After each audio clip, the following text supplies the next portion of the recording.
So I start with you because to tell his story, you know, the normal question would be what was your interest, but I would like to know what was your personal, you know, interest, personally, your private interest to do the story. Yeah, I mean, I think I had a lot of investment in the story when I started to read it, you know.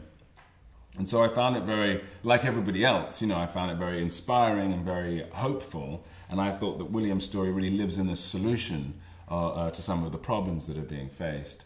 But I also kind of more personally, because of my family history in Nigeria, was very excited to start to look at representations, some representations of Africa, sort of more generally.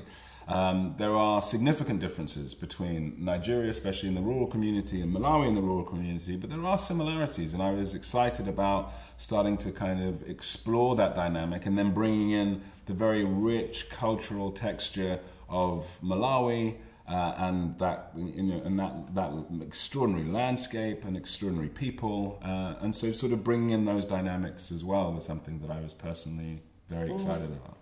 And for you, William, being in Malawi as a little boy, did you ever dream, you know, getting out of your country, and now you're sitting in Berlin at the festival, you know? Like, did you ever have dreams like that, or what was your dream as a boy? What did you wanna, your biggest dream? I didn't imagine that one day I'll be actually here, like answering this question, like being interviewed. When I was growing up, I just thought that I'll just do like whatever like most young people growing up like do.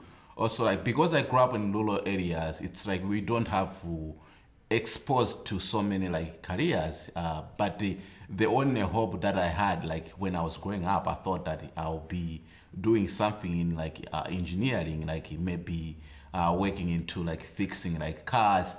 That was like my idea, like growing up. But I didn't imagine that one day I'll be here.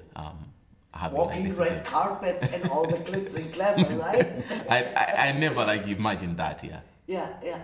And also when Chewy came to, I said Chewy, right? Chiwetel, yeah. Yeah. When he came to you and he said, okay, I'm gonna do your story, what was your biggest fear and what was the biggest excitement? I didn't have like much of like the fear.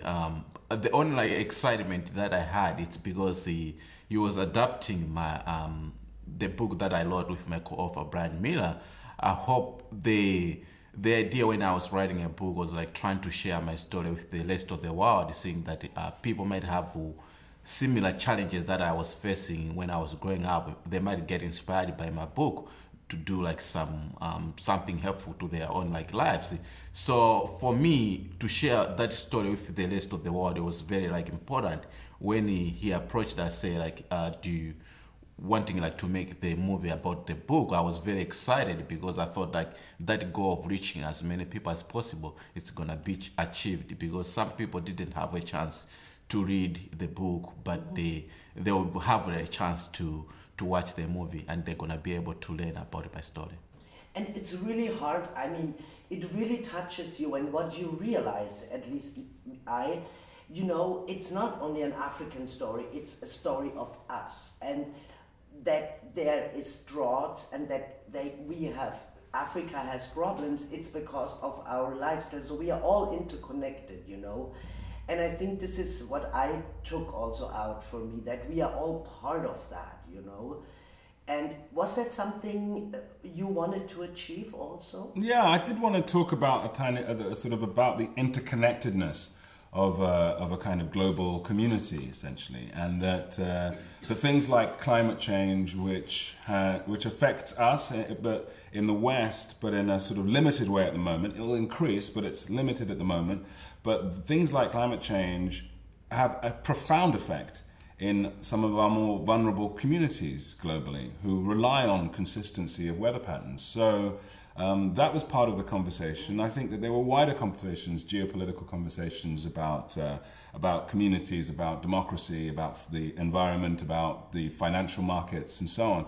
that I thought were part of, I made the film, or started adapting the film just after the financial collapse. And so it was very interesting to me to be talking about this story, which a lot of the famine was based upon this sort of unregulated price of grain. And so it has a kind of an impact. There is a sense of the kind of global stories within the kind of microcosm of this community in Malawi.